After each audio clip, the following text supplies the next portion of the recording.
So as we start to look at the last year in review, I thought I'd begin by talking a little bit about how we fight population-centric coin, and specifically how much we rely on our junior leadership.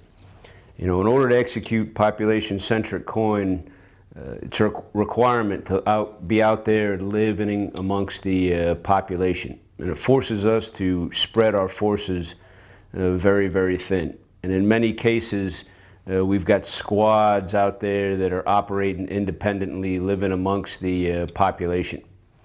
When we took over Helmand in March of 2011, we had over 220 positions spread out across the battle space. And in many cases, these positions were being manned and being commanded at the squad level. In some cases, they were independent. In other cases, they were partnered with Afghan Army or Afghan police, but we were relying on our sergeants and our corporals to run these positions. So it isn't cliche in the Marine Corps when we say that this is their fight. It really is their fight. We put tremendous responsibility on our junior leaders to execute that fight. We give them complete trust and confidence. They shoulder a great burden, and quite frankly, they rarely let us down. It's a little bit different, I think, than how some of the other services and how some of the other nations execute coin. It's not necessarily that our way is better than anybody else's techniques, but that's how we choose to fight coin. And over the last 10 years, we've had great success doing that. We've had great success relying on our junior leaders to accomplish that mission. So I should probably point out that the Marine Corps is front-loaded, if you will, with junior Marines. More than 60% of our Marines are first-term Marines, which means they're on their first enlistment. So these are young Marines between the ages of about 18 and 21, and frankly, we put tremendous responsibility on their shoulders. And they have, over the course of the last 10 years, certainly lived up to all our expectations, and that's been the case here over the course of the last year in Helmand Province. This clip, you'll see two examples of our junior leaders in action from 1st Battalion, 6 Marines up in Kajiki.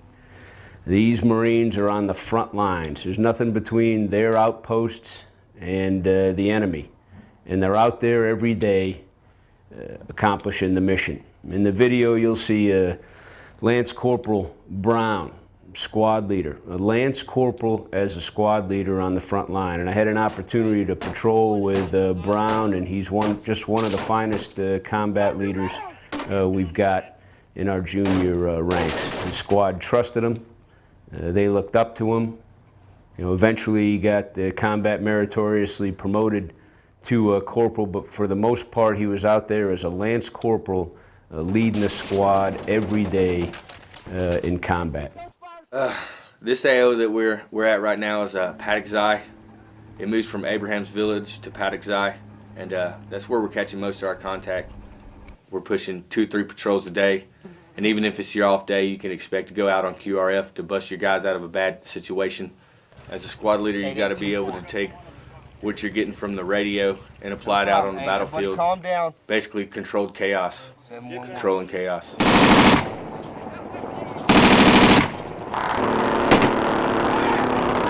And there's hundreds of examples of our junior Marines shouldering the responsibility here in Helmand.